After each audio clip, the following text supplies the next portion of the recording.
नमस्कार दोस्तों, हमारी आज की यात्रा का पहला पड़ाव होगा बड़े हनुमान जी के दर्शन। और यहाँ की खास विशेषता ये है कि एकमात्र मंदिर है जहाँ हनुमान जी के लेटी हुई मूर्ति के दर्शन होंगे। कहते हैं कि जब हनुमान जी लंका विजय कर वापस आ रहे थे तो अत्यधिक थकान के कारण माता सीता से अनुमति लेकर यहाँ पे विश्राम किया था। और ये हमने भी मंदिर के लिए पुष्प ले लिए हैं और हनुमान जी का भोग ले लिया है। हम भी बढ़ते हैं आगे। बहुत ही दिव्य दर्शन और अद्भुत दर्शन आज होने वाले हैं। आज तक हमने हनुमान जी की खड़ी प्रतिमा के ही दर्शन पूजन अर्चन किया था। आज कुछ नया दिखेगा। सचमुच में यहाँ का जो वातावरण है, जो ऑरा है, वह बहुत भक्तिमय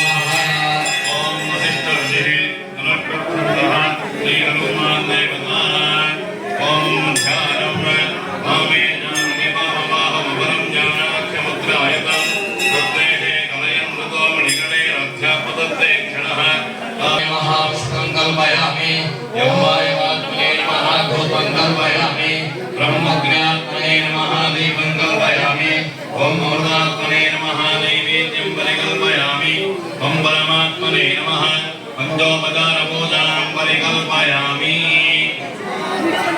ॐ नमो हनुमते मम वदनक्षोभं संहर संहर आत्मतत्त्वं प्रकाशे मम वदनक्षोभं संहर संहर आत्मतत्त्वं प्रकाशय प्रकाशय संहर ॐ नमो हनुमते संहर आत्मतत्त्वं प्रकाशय प्रकाशय संहर संहर आत्मतत्त्वं प्रकाशय प्रकाशय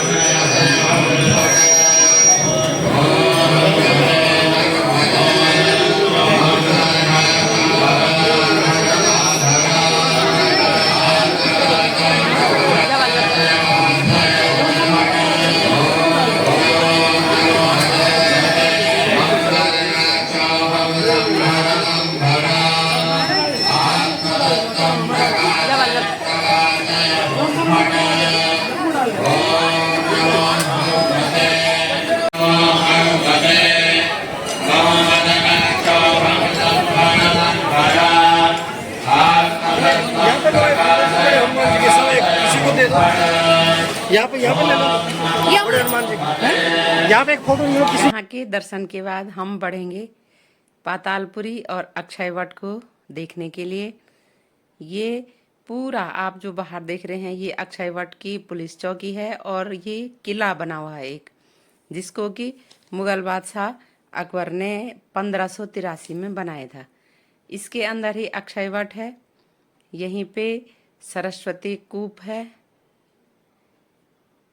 और यहीं पातालपुरी का मंदिर है। ये गलियारे बने हुए हैं। प्रातः कालीन समय है और यहाँ पे आज अभी भीड़ कम है। कुछ समय के बाद लोगों का आना जाना और तेज हो जाएगा। और ये गलियारों से होते हुए यहाँ देखिए, यहाँ पे पातालपुरी और अक्षयवट का ये बोर्ड लगा हुआ है।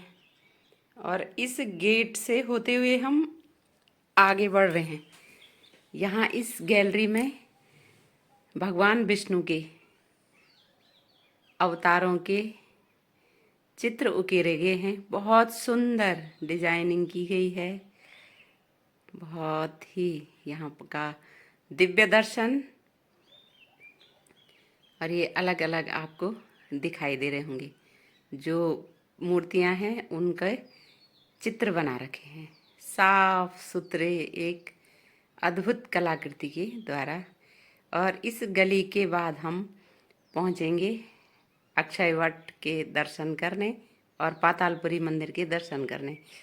पातालपुरी का जो मंदिर है वह जमीन के नीचे है, हमें नीचे जाना पड़ेगा। और यहीं पे अक्षय वट भी है जो कि 4 युगों से ऐसे ही हरा भरा बना हुआ है। पातालपुरी जाते हैं तो इस अक्षय वट की जड़ों के दर्शन होते हैं। और सोचिए, जो प्रमुख 4 अक्षय वट हैं उसमें प्रयागराज का अक्षय वट भी एक है। इसका जो हरा भरापन है वह सदैव नित्य हमेशा है। और ये हम जा रहे हैं नीचे पातालपुरी के दर्शन करने के लिए। यहाँ गलियारे बने हुए हैं, बहुत अच्छा है, लेकिन कैमरे नहीं ले जाएंगे तो नहीं दिखा सकते। ये हम बाहर से मैं आपको ये सुंदर हरा भरा बहुत विशाल वट वृक्ष के दर्शन करा रही हूँ। यहाँ पे बहुत सुकून, अंतरात्मा की शांति का यहाँ पे अनुभव हो रहा है। और लोग को फोटोग्राफी यहाँ पे कर रहे हैं। इसी के माध्यम से यहाँ की स्मृतियों को अपने साथ ले जाएंगे। यहाँ पे एक परिक्रमा करने के बाद मैं पूरे घेरे का वीडियो बनाने का प्रयास कर रही हूँ। और बहुत ठंडा इस वट वृक्ष के नीचे लग रहा है, एक दिव्य अनुभूति यहाँ की। और क्योंकि ये जो सारा इलाका है ये प्रभु श्री राम से भी जुड़ा हुआ है, तो वो भी इस अक्षय वट के नीचे इसके दर्शन करने के लिए आते थे। और ये इसके सामने का हिस्सा है। और हाँ, यहाँ पे ये सामने का हिस्सा है।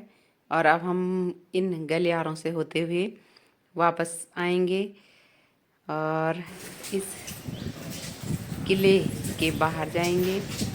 और जैसे ही हम किले से बाहर निकलते हैं मुझे किसी व्यक्ति का एक पैसों से भरा हुआ पर्स मिल जाता है। ये देखो कितना बड़ा किला है ये, और वो पर्स नीचे छूटा हुआ था। और सोचिए, यात्रा में अगर पैसे ही खो गए हों तो यात्रा भी कैसे पूरी होगी। वो काफ़ी परेशान था और मैंने वो पर्स वहाँ पे उपस्थित किसी सुरक्षा कर्मी को दे दिया था। लेकिन मेरे ही सामने वह व्यक्ति भी आ गया और उसको उसका पर्स मिल गया। मुझे भी सुकून मिला कि ये परमात्मा की असीम कृपा है कि ऐसे धाम पे किसी का पर्स मेरे को मिला और उसी व्यक्ति को वो प्राप्त भी हो गया। हमारा ये अगला प्राचीन नाग वासुकी का मंदिर है और आज हमने यहाँ देखने दर्शन करने के लिए जाना है। यहाँ सीढ़ियाँ हैं, सीढ़ियों से चढ़कर हम ऊपर जाते हैं। कहते हैं कि देवासुर संग्राम में जो वासुकी नाग को रस्सी बनाया गया था, मथानी, जो पर्वत का, मंदराचल पर्वत का मथानी, और उस पे जो रस्सी बनती है उसकी रस्सी वासुकी नाग के द्वारा बनाया गया था। और यहाँ पे उन्होंने भगवान विष्णु के कहने पे विश्राम किया था। और लक्ष्मण जी भी शेष के अवतार हैं और भगवान राम विष्णु के अवतार हैं। क्षीर सागर में शेषनाग की सैया पर ही भगवान विष्णु लेटे होते हैं। तो ये बहुत प्राचीन और बहुत मातम है इस मंदिर का। यहाँ देखिए भगवान वासुकी का बहुत सुंदर श्रृंगार हो रखा है और ये पूजा अर्चना के लिए तैयारी। और इसके बाद हम यहाँ एक परिक्रमा करेंगे और इसके बाहर वाले हिस्से को भी देखेंगे। बहुत अच्छी यहाँ पे डिज़ाइनिंग की गई है। भवन जो है वह भी बहुत उत्कृष्ट बना हुआ है। इस सीढ़ियों से फिर नीचे जाना है और फिर हम अगले गंतव्य की ओर जाएंगे। उससे पहले सीढ़ियों से उतरते हुए ये एक सुंदर सी स्मृति वीडियो के माध्यम से ही जयकारे लगाते हुए भगवान वासुकी के नीम के पत्ते और कहाँ मिलेंगे? अब बढ़ते हैं आगे आगे। आज हमने जाना है इसके बाद, क्योंकि गाड़ी अपनी है, तो जाएंगे हम आनंद भवन को देखना है। तो चलते हैं फिर। अब मैं आपको आनंद भवन के दर्शन कराती हूँ। चलिए, ये पहुँच गए हम आनंद भवन। आनंद भवन हमारे देश के प्रथम प्रधानमंत्री जवाहरलाल नेहरू जी का ये अपना घर है। यहीं पे वे कमला नेहरू जी के साथ रहते थे। बहुत ही आलीशान ये भवन है और यहाँ पे उनकी बहुत सारी स्मृतियाँ भी हैं। ये मैं पीछे से दिखा रही हूँ किस तरीके से ये बना हुआ है। बहुत बड़ा इसका एरिया है, सुंदर ग्रीनरी और सफाई स्वच्छता का पूरा ख्याल। और अब ये भारत सरकार का एक म्यूज़ियम है। यहाँ आने के लिए टिकट लेने पड़ते हैं। हमने भी टिकट ले लिए हैं और हम आगे बढ़ रहे हैं और देखते हैं अंदर क्या क्या है। ये चलने के लिए सुंदर सुंदर रास्ते बने हुए हैं। निश्चित रूप से हमें इतिहास की अच्छी सी जानकारी भी मिलेगी। और यहाँ आनंद भवन में हमने बहुत कुछ देखा और देखने के बाद जब हम बाहर आए तो लगा कि कितना इतिहास अंदर है। यहाँ पे हमारी पूर्व प्रधानमंत्री श्रीमती इंदिरा गांधी जी की भी बहुत सारी स्मृतियाँ हैं। उनको देख कर के ये पूरा बाहर का पार्क और एक आलीशान जिसको हम कहेंगे ये भवन है। और यहाँ पे एक पेड़ है, इसके नीचे हमने फोटोग्राफी की। और फिर आज हमको जाना है काशी विश्वनाथ दर्शन के लिए।